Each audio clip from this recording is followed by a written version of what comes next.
Welcome to Inside Personal Growth Podcast. Deep dive with us as we unlock the secrets to personal development, empowering you to thrive. Here, growth isn't just a goal, it's a journey. Tune in, transform, and take your life to the next level by listening to just one of our podcasts.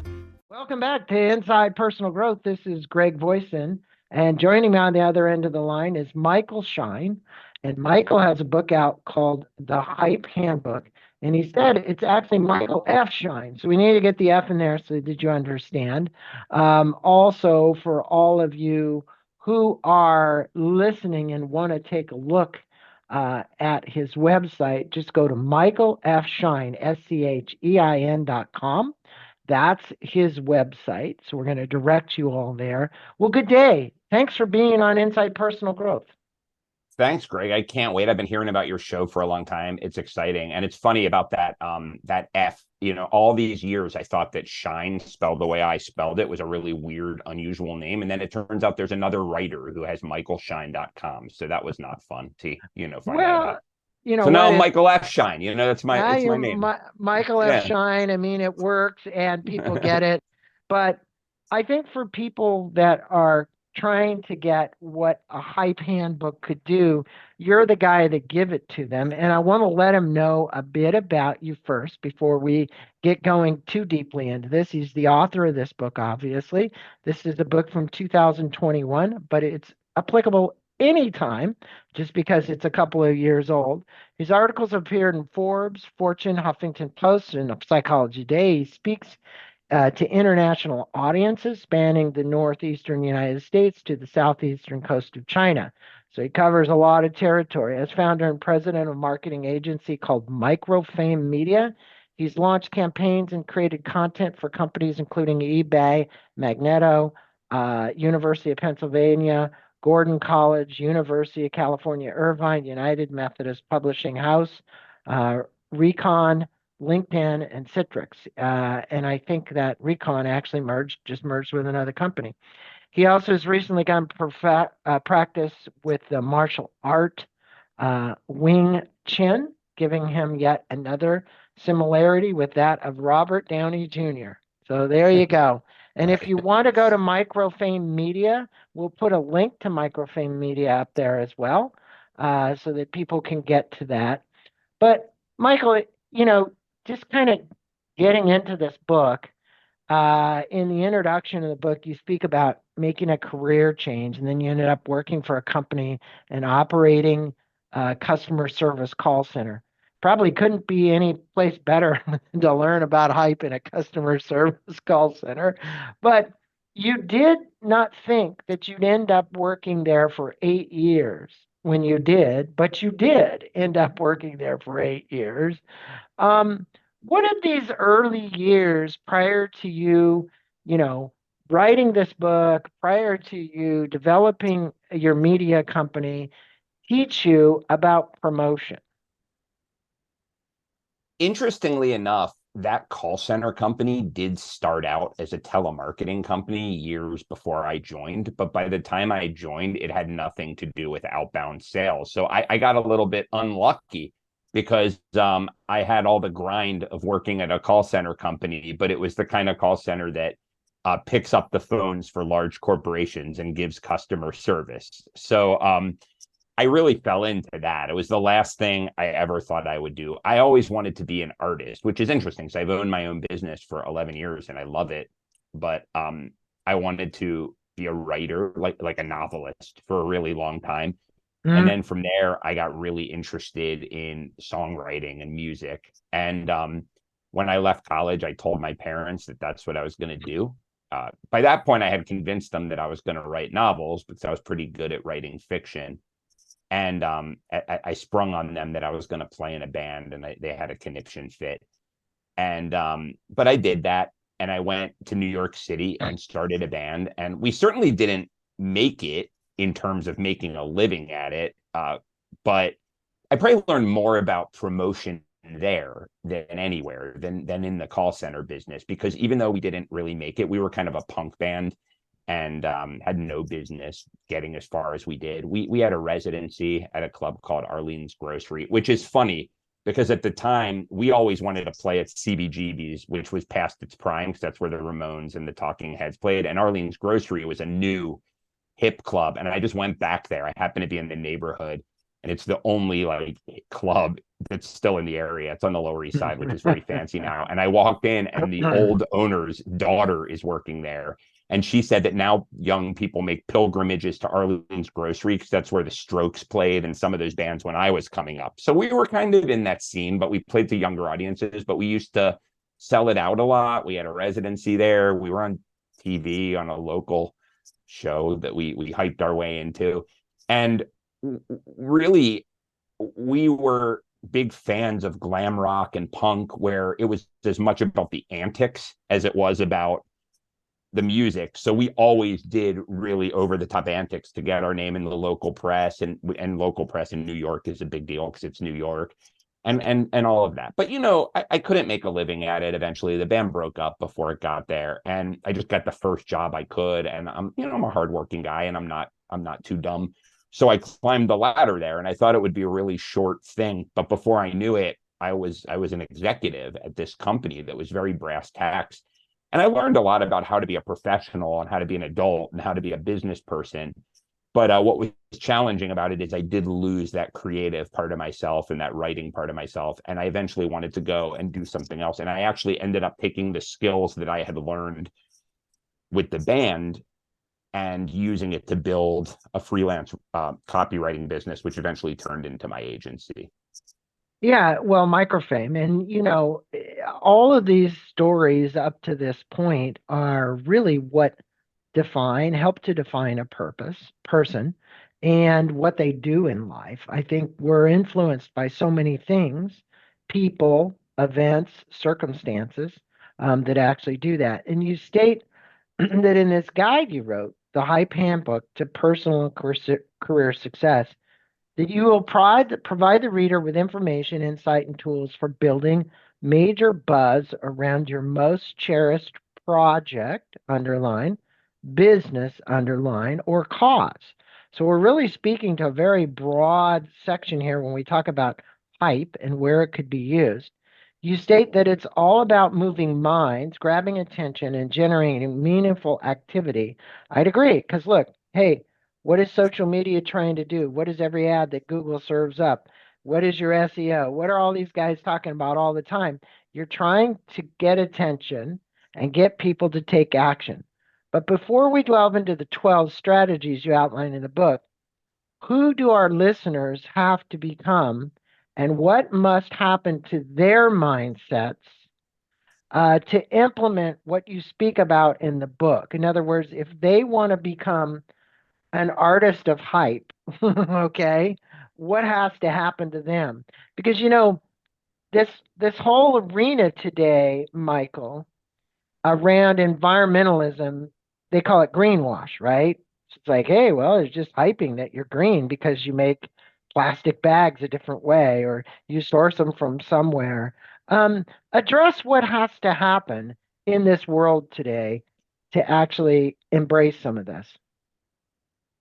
The point you make about mindset is probably the most important thing you can do to be successful at attracting the kind of attention you need to be successful at anything. I think the first thing is to really fix in your mind what I mean by hype, because hype can be a really negative term and a lot of people think of it that way. Yeah.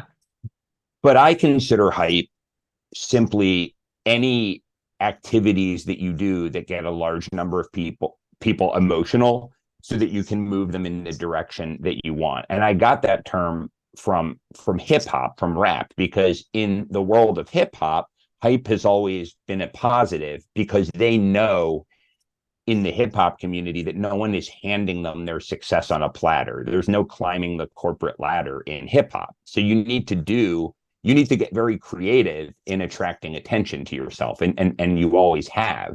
Hey, question for you. Yeah. Wasn't the king of hype Donald Trump? Oh, I mean, he's the best. I mean, whatever you think about him politically, and again, hype is neither positive nor negative. I mean, it's amoral, right? Like Yeah. it's just how people respond. So Yeah. whatever you think about him, he's probably the best in the world. Yeah. Yeah. Um, Okay. but I guess the point is, when I decided that I couldn't really work in the corporate world anymore for my own sanity, and I left, I had this thing in my head because I had sort of been tamed and made into an adult. I had this idea in my head that as long as I was really good at what I did, which was writing and at that time business writing, and as long as I could sort of study the way things were done, I could crack it. So what I did was I started going out and getting clients and trying to get clients and studying all the latest marketing. So to your point, I looked at social media and search engine optimization. And I remember Google Plus was a big thing. So I read all this stuff and went to all these seminars about that, how to crack Google Plus to market yourself. And you know what? It didn't do very much for me. I mean, the few clients that I got were from word of mouth, and I was not doing well. I mean, anyone who hired me liked me and kept hiring me, so I could eke out a living, but it was rough. And the insight that I had, and I do talk about this in the book, is I actually walked past that same club, the one I just went to again recently. I seem to go there every decade or so. But I remembered how good I was at what people would call marketing, but I never thought of it as marketing. I mean, we would have a line out the door on a Wednesday night, but I never got together with my bandmates and said, let's study marketing. Let's figure out how to market this. We would say, let's hype it up. And we would just like have fun and figure out how to crack people's mass psychology. Right. So I said to You myself, sure, Michael, you weren't giving away free weed in there so that the lines were out the door? I shall I'm neither just confirm nor deny. I shall I'm neither just confirm nor deny that allegation. Yeah. I'm just joking with Yeah, you. no, I mean that's an excellent that's tactic number 13. I Yeah. don't know. Long story short, when I started applying and reapplying some of that kind of colorful, psychologically based attention getting stuff instead of worrying about the technology, that timeless stuff, and putting my mindset there instead of I have to figure out the newest, sales funnels or SEO, then my business started to take off. And that was a big lesson for me and what led to the book and all of that. Well, I think, look, when you have fun playing music or you have fun being a media guy, one of the keys is to have fun, Yeah, right? And have fun people, and add color, Yeah. that's why people ask me about this show. They go, hey, you're pretty spontaneous, and you've been doing this 17 years. And I said, look, if I didn't have fun every day, there's no reason I'd want to come back on here and do another Yeah. podcast. So, when I insert these funny little gestures or whatever, it's because I want this to be lively and open and whatever. Yeah. So, let's talk about these 12 hype strategies, because the bulk of your book is the 12 hype strategies. Let's speak about four of them because we're not going to have time to cover the length of this. And for my listeners, we're going to have a link to the book. Go get the Hype Handbook from Michael F. Schein. We'll have a The link. F being the key thing, everybody. Yeah. We'll have a link to Amazon to that. We'll have a link to his website as well. But this hype number 2, I just picked randomly. Creating your own secret society. I thought that was pretty interesting. You talk about piggybacking principle. Can you speak about this strategy and what is this piggybacking principle? I've probably made more money for myself and my business, and probably for clients as well, through this strategy than anything else. I mean, they're all important and they all describe, how people react and how people will buy what you're selling. But if I had to pick one, this is the one that you can put into practice quickly and that I've done the best with. And it's the idea that what most hype artists do, people who are really kind of naturally good at attracting attention and really accelerating visibility for their stuff and getting people really emotional, they make it seem like all of their success is just happening grassroots. Like their stuff is so good that person by person, people are finding out about it and spreading the word, and it's just growing from the ground up. But what almost all of these people do is they piggyback off of the existing success of other people. So I tell a story in the book because what fun would talking about hype be without telling these stories about all these great historical hype artists. Right. But there was this guy, Edward Bernays, who invented public relations, probably about 100 years ago. And one of the famous things that he did was he got Americans to eat bacon for breakfast as part of their main thing. Like, we think of bacon and eggs, that it's always been around, but that was just not a thing people did, usually. And he had Beechnut as a client, which was a pork company at the time. Mainly, they do a lot of things now, like there's little candies, but they produced a lot of pork products. And he was, I didn't know that. yeah, I didn't know that. But they went and had to go kill all those little pigs so people could have some pork. and they still, and it's happening every day, my friend. Hey, well, happy Hanukkah, because you're not eating pork. I can eat pork with the best of them. I gotta say, I have not I have not been as kosher as I could be over my life, despite the SCHEI and smelling. Okay. I mean, long story short, basically, this guy needed to get pork production up. So what he did was he had spent all of this time behind the scenes fostering these relationships with well-placed people. So he knew this one doctor, and he told the doctor, who is this really well-respected guy, although he probably shouldn't have been based on this story, that he should do a study on pork or whatever. So he produced the study that said that bacon is the healthiest food for the first meal of the day because it replaces the energy that you lose during sleep. And he sent this study out to 7,000 other doctors who took it as just the study, like the truth. And long story short, every doctor in America was recommending pork to their clients. So it seemed like it just happened. Suddenly everyone was eating pork, not pork, but bacon. And there it was. So what's the lesson here? The lesson is not that you should pay people off and pay corrupt doctors off and put them in your pocket. The lesson is that if you spend time fostering a tight-knit circle around yourself with a lot of kind of strategic thinking about how can these people in the future, how can I piggyback off of the following they already have or the visibility they already have in a way that helps both of us, that's a lot more effective and efficient than just trying to do a bunch of Instagram posts or whatever people do. Now, there are ways to do that are much more effective than other ways, and we can talk about that, but that's the core idea. But it works. The point is I'll use a quick example. I was told, and I know because I consult a medical device company, that if the representatives of medical device companies want to get the doctor's attention, they would say, well, we'd like you to be part of a study.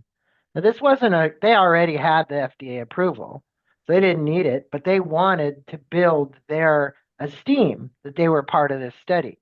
So what they could do would be convert more of those doctors because they were part of the study. Now, you could 100%. Call that, that's right, you could call that hype, but that is hype. It is like literally, hey, you want to be part of this special study, here's the thing, just like you did with the bacon. Now, hype too. I just want to say that's 100% hype because it plays on human emotion. We all want appreciation and we all want exposure. And so we might think that we're taking part in something because it's objective and that's just like how it's done. But we don't really realize we favor those people who give us appreciation and attention. And actually, when I'm talking, I didn't talk about this in the book, but when I'm talking with clients, I often refer to something called the cookbook method. And what that's based on is in the 70s, there were these cookbooks that used to come out where they would solicit recipes from people and their family members and this and that. And then they would put the recipes in the books and everyone and all their family would buy the cookbooks, right? Right. I mean, the reality is you can call that inform, hype. Mark Victor Hansen and Jack Canfield did it in that whole big series books that they did because they asked people to donate their stories, right? They didn't even write the book. They literally got millions of stories coming in about good things, which it was a great book, great series, but it made millions and millions and millions of dollars. So, and it was because you were playing to someone's emotion around wanting to tell a story and contribute it and be selected to be part of this book, right? So let's talk about number 4. Give the little babies their milk. This one was kind of weird, but it's good. Can you tell the several stories in this chapter? You tell them, but speak about the founders of the Nation of Islam who adopted this term. And what do you mean by this? And why is this strategy so important? It seemed like it was a good one. Yeah, so no one is better at what I'm calling hype than religion. I Uh, agree. and again, I obviously don't think hype is a negative thing. I've dedicated my life to helping companies and people with good ideas hyping themselves up. So I don't think it's a bad thing. Right. But they're really, really sophisticated at it, especially the ones that last. And so the Nation of Islam is not Islam. It's a completely different religion that some people have moved from that to regular Islam. It's famous to us because of Malcolm X and Louis Farrakhan and people like that. For however you think of any of those people, Louis Farrakhan as the guy who's not supposed to eat pork, not my favorite person, but the Nation of Islam was actually started well before that in the 30s, and it was started by this guy Wallace Fard in Paradise Valley, a part of Detroit, a really bad neighborhood. By bad, I just mean poor and a lot of crime, and it was an African American neighborhood. And at the time, no one in black neighborhoods had heard. I don't want to say no one. It was not a common thing to be exposed to Islam, let alone whatever the Nation of Islam was. So this guy started a new religion, and it was based on the idea that there's a mad scientist on a distant planet named Yaqub who created the white race to come down and destroy the black race. And the guy tied it to Islam, but it wasn't really that connected. That's a very weird thing, as are all religions, if you're not used to them. I mean, if you think of any religion and you didn't grow up with it, you're asking people to accept some very unusual things. And the thing about human beings is we're very, very resistant to new ideas. We're resistant to new ideas because new ideas can kill us. I mean, if you're walking through a forest or a jungle and you see these beautiful red berries and you've never seen them before and you just throw them into your mouth, there's a good chance you'll die, right? So we're very resistant to new ideas. But what this guy did, there's a phrase that not only the Nation of Islam used, but other religions have used it. And the idea is that little babies can't eat meat. You have to give them milk, and then you give them a little bit of squished up food, and then you give them ground up meat, and then you give them meat. So you can't just introduce something brand new all at once. So what this guy Wallace Fard did is he would go into this neighborhood where people ate a lot of pork and people, drank alcohol. It was a tough life. And he was really well dressed, and he was very slender and nice looking. And he said he was a silk salesman, and he would get into people's homes by doing that. And when he was doing his sales pitch, they would offer him whatever, pork rinds or a beer or whatever. And he would say, no, I don't eat pork. And that was very unusual. So they would say, why not? And he would say, well, for my health. No, he wouldn't say that. They would assume that he was slender, he was healthy. So they would try to eat like him. And in a month, they would just drop 15 pounds, you know what I mean? And feel really good. And he would come back and they would say, wow, why? How did you get into it? He goes, what happens to be part of my religion? Well, what's your religion about? And before long, he was packing basements, right? Mm-hmm. So the idea, if he had just walked into people's homes and said, let me tell you about a brand new thing about a man named Yaqub who lives on a distant planet, who creates white people. They would have thrown him out on his rear. They would have been like, what the heck is that? But by gradually introducing new ideas, you can move people in. Now, how does that apply? Well, not every idea is a new idea, right? Let's say you're a really great business coach, but you're just good at what you do, and there's not really any difference between what your tactics and other people's tactics. You're just better at it. There are different hype strategies to use. But if you're doing something really unusual, really cutting edge, really new, a lot of times what we say to ourselves is, but my stuff is so cutting edge. Why can't people accept it?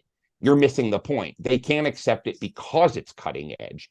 So what you need to do is tie it to things they're already used to. So instead of talking about your weird genetic processing, thing that's going to grow meat on a tree and that you can eat this meat grown in a laboratory, people will start gagging. you tie it to the Impossible Burger. That's a great example. It looks like a regular hamburger, and it was given to us through Burger King. You know what I mean? Which we're all familiar with. So yeah, it's a really great way to package. I work with a lot of consultants who are just so boggled that the people that they deal with can't see how brilliant their new ideas are, and they're missing the point that that's why people can't see. Well, if you can tie it to something that people already know, and you can make that conversion maybe not in one big jump, but in smaller little bite-sized pieces, I think that makes a lot of sense. And that is, as you say, give little babies their milk. You were saying, because that is the first step, right? It's like, okay, there it is. Now you have a hype strategy number 5. It's called Become a Trickster, at least for a little while. Trickster probably doesn't fit with a lot of people's vocabulary because they think of it as negative first when it comes out. You start this chapter off with a story about the god Hermes to make your point. Can you tell the story and speak with the listeners about why this strategy helps to create attention?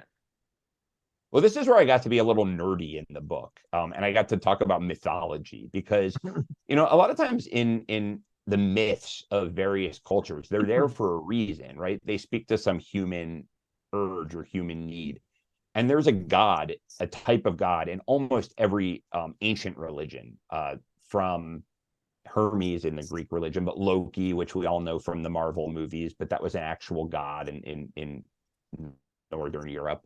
There's a monkey king in China. There are these gods who are not evil per se, but they play pranks, they cause mischief, they really throw things into disarray. But in doing so, they're usually also creative. They actually create things by being mischievous. So the example of Hermes was the messenger god, the one with the, he's called Mercury in Rome. So he's the quick god who has the little wings on his shoes and all of that.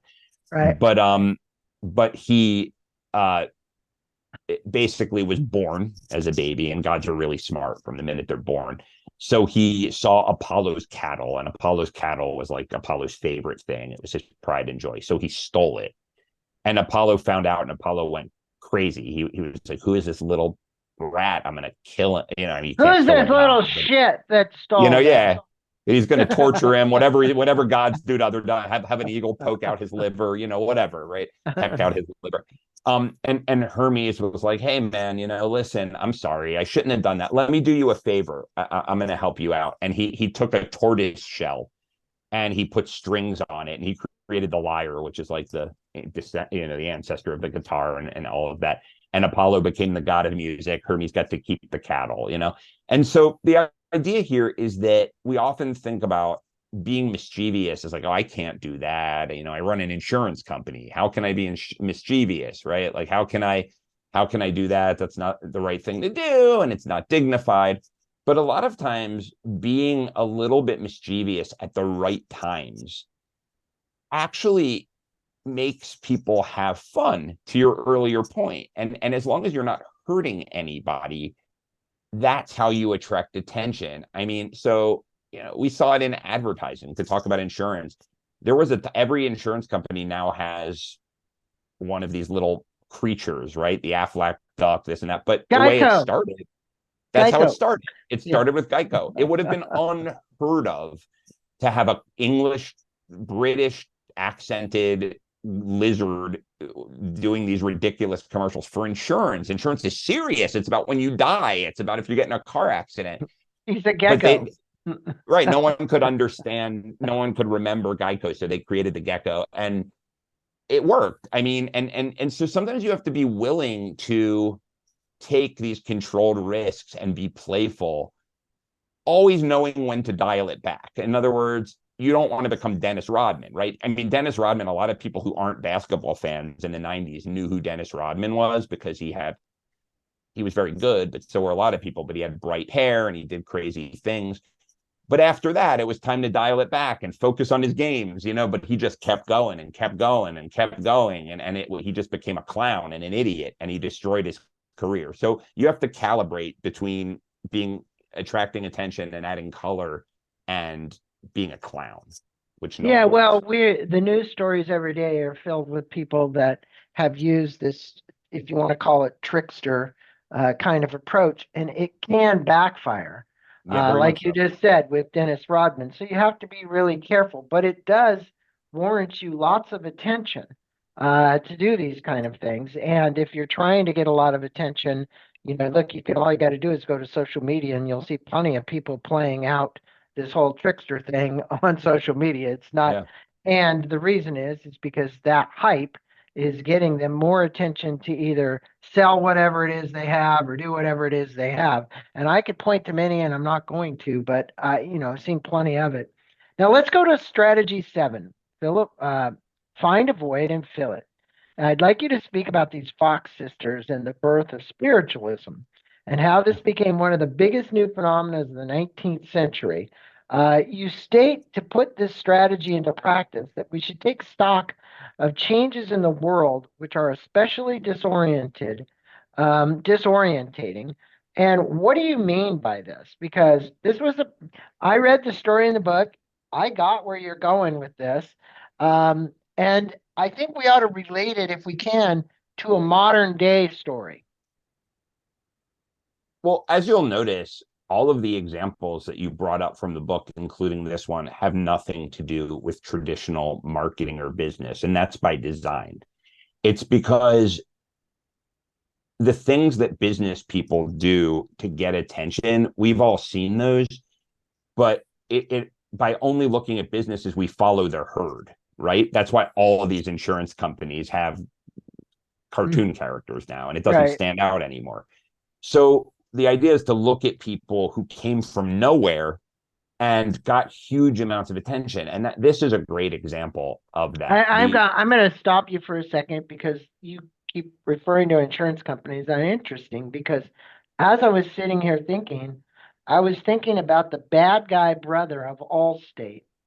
Allstate has used that guy who pulled the basketball hoop down. Now you kind of wonder, or he got in car crashes or whatever he did that was reckless.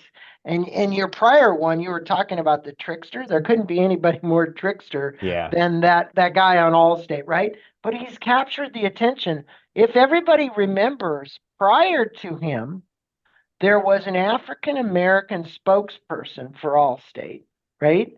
Who always came on with that really rich yeah, voice, the right? baritone voice. The Yeah, baritone voice. And I think my listeners will relate to this. Now they've got a wacky guy whose head is all beat up, who's right, pulling down basketball hoops to capture your attention. And Progressive uses whatever that woman's name is with the little team of whatever. They've all come up with some kind of hype to get the right, attention. right. Yeah, And yeah. the one who you got to give the most credit to is Geico, because they took the risk, and I think they got the lion's share of. I mean, no one even knew what. I would love to see the numbers. I have to look into that of how much that business has grown, because I never had heard of that company. And I remember my little daughter, when she's 13 now, when she was like 2, used to say Geico. Right. So like that. Yeah, but if you go back, Michael, and I know this business well, you had to either be a teacher or a government employee to get Right. insurance from them. Now Right. they don't give a crap. The name Okay. is means government insurance, GE, government employee insurance company. That's what they catered to originally. Now it's across the board. So it was kind of special to they were appealing to one particular audience. So go on with I this want to last ask you. one. But I am curious. I'd love to find out. Did they diversify into other stuff after they got all the attention from the gecko, or did they want to diversify and come up with the gecko to do that? The answer would be the gecko. They were already diversified, but they wanted to get more attention with the gecko. Yeah. Okay. Um. Anyway, yeah. No, the Fox sisters were just these girls who lived out in the middle of nowhere, in just a small house, and they started to hear knocking noises in their house, and they called a neighbor over, and the neighbor heard it, and everyone became convinced that these girls could talk to the dead.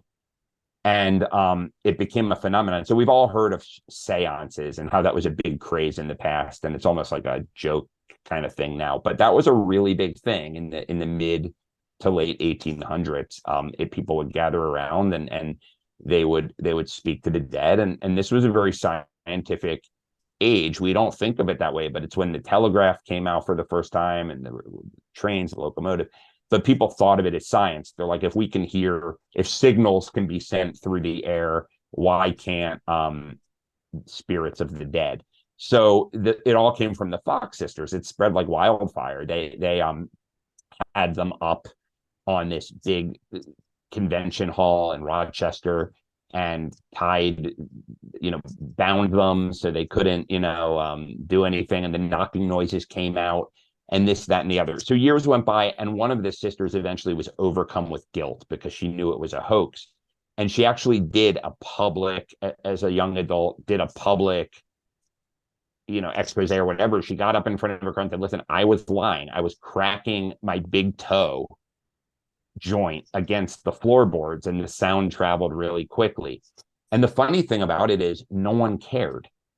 They kept doing the seances. They got bigger than ever. And so you think to yourself, well, people are just gullible idiots. Well, no, what you miss there, what you would miss, and what I always miss, is it was in the wake of the Civil War. And people don't realize how bad the Civil War was for the United States. Mm-hmm. It was an apocalypse. World War II, we lost a lot of people, but the Civil War was, for the percentage of the population, to this day, the most Americans ever killed in a war. I don't know what the population was, but hundreds of thousands of people died. It was everyone knew a young man, a husband or a brother or whatever, who died. And they wanted to get in touch with them. That's the reality is these seances became the spiritualism to actually do that.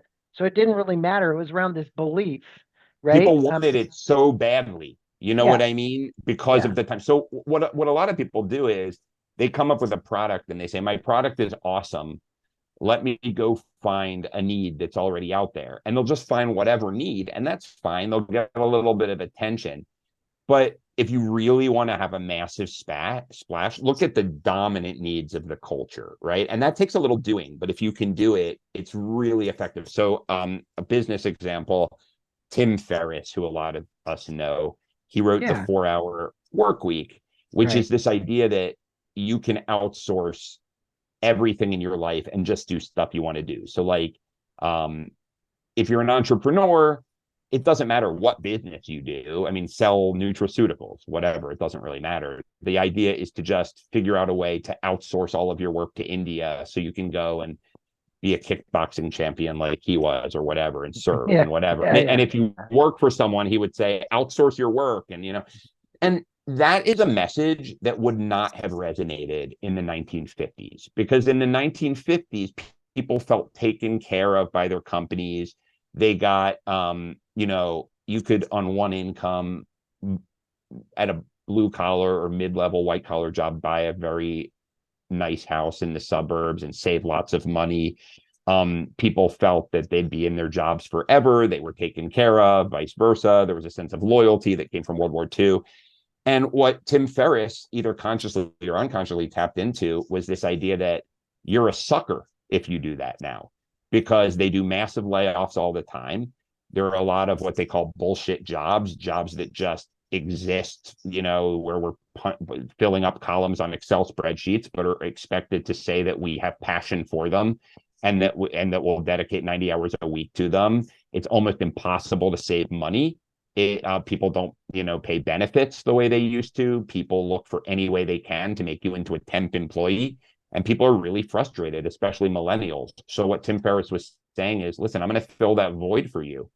They said, F you, F them. Outsource your work. Live for yourself. And the book blew up like wildfire. Blew off like crazy. Intuitive sense, to understand that. It wasn't just, hey, let me teach you how to. There's been lots of books about productivity. that this was more than that. Well, Rita McGrath, who's teaches at NYU, I think it is, was on the show quite a ways back, but she used to talk about, Michael, seeing around corners, right? And that you have to have this ability, whatever it is, to connect the dots. Yeah. Predictability. Now, marketing is much like that, right? It's like, how are we connecting the dots? How are we seeing around the corners? What is it that we're creating to capture attention or grab someone's attention, Yeah. no matter what it might be? And it isn't, I want listeners to understand, hype is not a bad thing. When you see this hype handbook, it's really just human nature. You're playing to the psychology of the individual. You're also playing to their emotions. That is true. But people are making emotional buying decisions every day, right? And what hype is doing is helping them oftentimes get past either a belief or a value or something that's holding them back from making a decision about something that you think could make their life better. Let's put it that way, that you believe could make their life better. Maybe after they buy it, well, they go, shit, this was a piece of junk. But the reality is that happens all the time as well. Okay. Um, and, I would say that as the largest online store, Amazon, it's constantly hyping something because they got a full-time channel that runs 24/7 for you to look at all the stuff that you could buy on their channel, right? Yeah. So if you were to leave the listeners with words of wisdom from the book, and these are people who are maybe looking to put a little bit of this in their business, 3 bits of advice, what would you tell them, and why is it important for their success and for them not to get hung up around the word hype? Well, I think the first piece of wisdom would be building on what you just said. It's the idea that human beings don't make decisions based on accuracy. They make decisions based on how our brains process information, which is based around shortcuts because we can't deal with all the information that we're receiving. So, and that's why magic works, stage magic, because we don't see the world accurately. So it might look like something disappears when it didn't.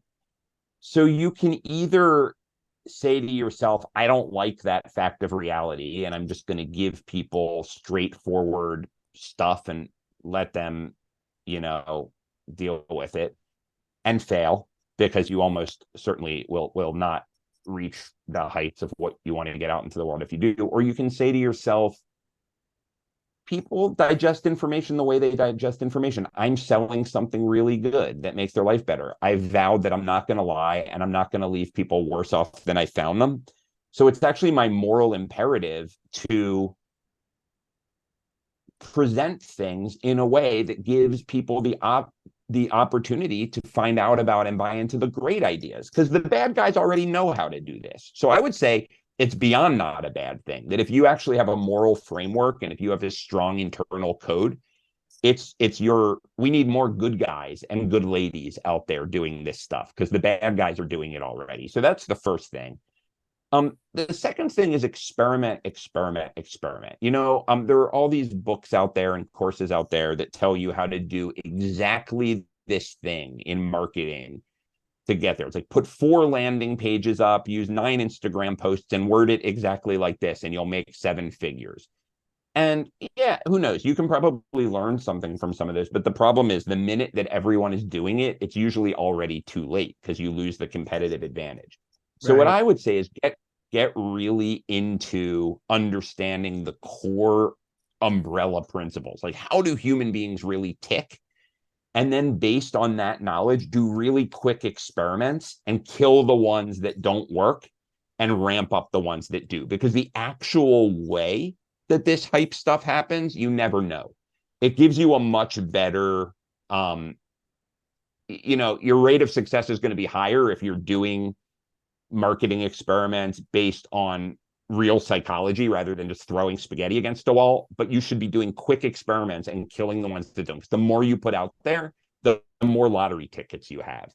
And then the third thing, and this is more of a general piece of advice than something specifically about hype, but it's really guided my career, it'd always be looking for the side doors. So many of us are so focused on getting in through a front door, then even if it has 17 locks on it and it's made of giant oak, we keep just banging our elbow against it, thinking, well, I have to be resilient, I have to be tough, I have to be a go-getter. And we don't understand why all that's happening is that our shoulder is getting bruised. But Yeah. what if instead you said to yourself, I'm going to look for all the windows and back doors that someone might have forgotten to lock? So an example is, I always wanted to be a writer, and I tried doing it the artsy way, which I'm glad I tried, but it didn't work out for me. And then I tried writing some fiction in the mornings when I was at my corporate job, something I still have fun with, and do. But one day I saw an article in a writer's magazine that I was buying because of fiction that talked about white papers, how you could make $3,000 to write a business to business white paper. And I said, I know how to do that. I understand business. I understand writing.